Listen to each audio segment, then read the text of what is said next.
ثم جعلناك على شريعة من الأمر فاتبعها ولا تتبع أهواء الذين لا يعلمون.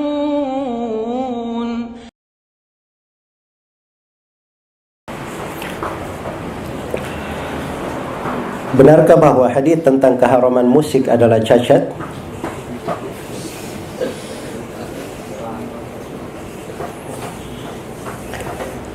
Hadis yang menjelaskan haramnya musik itu bukan cuma 1-2 hadis saja. Kemudian yang menjelaskan haramnya musik itu bukan cuma hadis saja.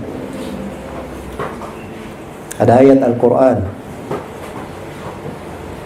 Wa minan nasi man yashtari lahwal hadith. Di antara manusia ada yang membeli lahwal hadith. Itu lahwal hadith ditafsirkan oleh Ibnu Abbas, Ibnu Mas'ud sebagai al-ghina, sebagai nada musik, alat-alat musik di sebagian penafsiran. Dan ditafsirkan oleh ahli tafsir semakna dengan itu.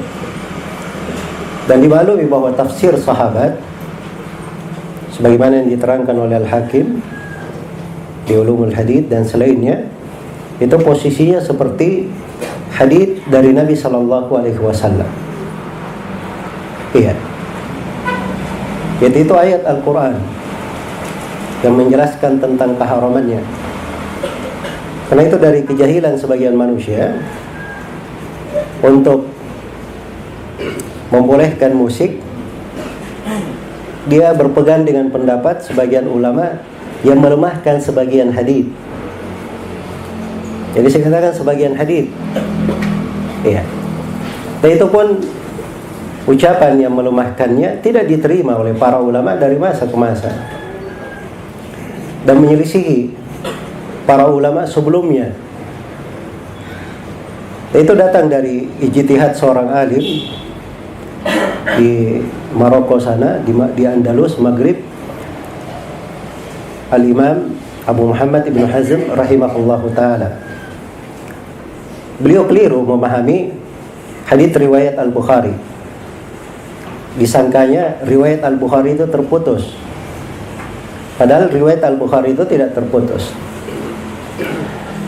Jadi di Sahih Al-Bukhari, Al-Bukhari berkata, wa qala Hisham ibnu Ammar qala haddatsana Sadaqa ibnu Khalid qala haddatsana Abdurrahman bin Yazid bin Jabir qala haddatsana Qais qala haddatsana Atiyah ibnu Qais al-Kilabi qala haddatsana Abdurrahman ibnu Ghamn al-Asy'ari qala haddatsani Abu Amir atau Abu Malik al-Asy'ari radhiyallahu anhu wallahi ma kadzabani annahu sami'a an-nabiy sallallahu alaihi wasallam yaqul la yakunanna min ummati aqwamun yastahilluna al-hirra wal harir wal khamra wal ma'azif wa la yanzilanna aqwamun ila jambi alamin yaruhu alaihim bisahatin lahum fayatihim ya'ni al-faqir lihajatin fayaquluna irji ilayna ghadan fayubayyituhumullahu yada'u al-alam wa yamsahu akhirina kiradatan wa khanazir ila yaumil qiyamah. Itu teks haditsnya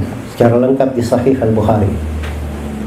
Jadi awalnya dikatakan wa qala Hisham bin Ammar. Hisham bin Ammar berkata, Imam Ibnu Hazm menganggap ini terputus.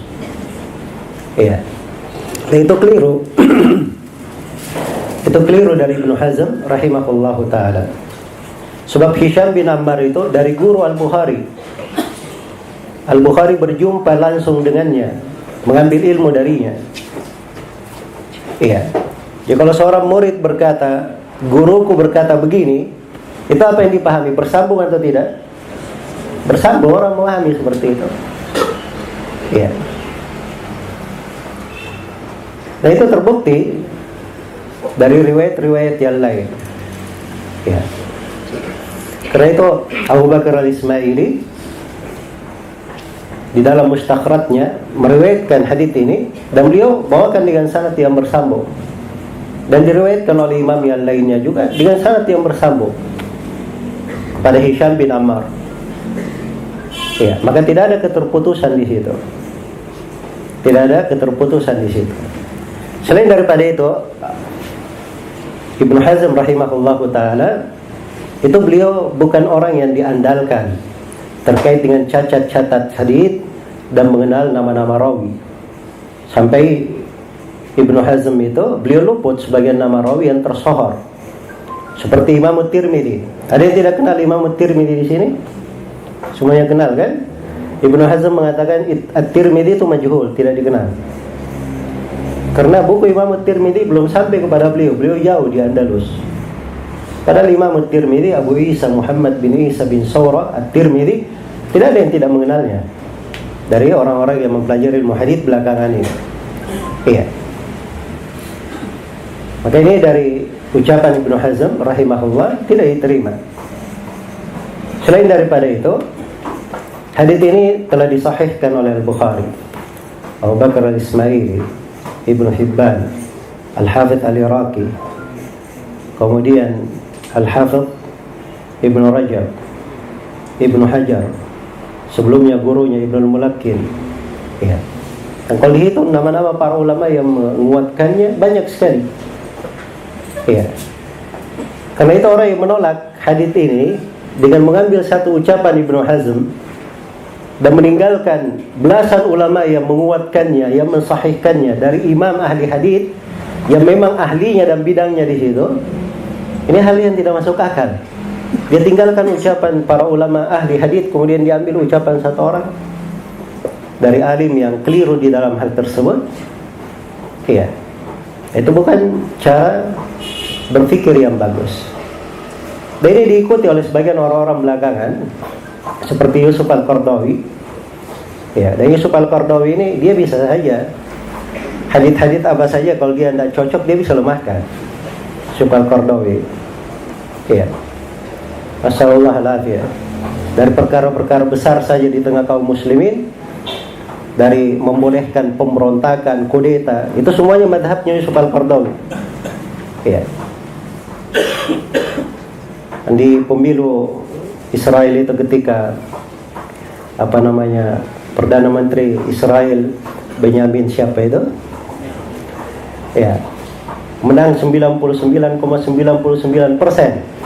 Al-Qardawi berkhutbah. Saya dengar dari suaranya di khutbah. Dia berkata apa? Ini katanya 99% ini tidak ada seorang pun yang mencapai hal yang seperti ini. Ya. Andai kata Allah turun ke bumi lalu dipilih, Allah tidak akan mencapai suara sampai seperti itu. Naudzubillah. Maka kami memberikan tahiyat, ucapan selamat kepada Israel akan kemenangan. Itu Yusuf Al-Qardawi di khutbah. Kalau mau itu Yusuf Al-Qardawi akan dapat nanti yang begitu-begituan. Tapi seorang kalau dia cinta kepada kebenaran, ingin kebaikan, ya, hadits-hadits yang menjelaskan tentang haramnya musik itu adalah hal yang dimaklumi.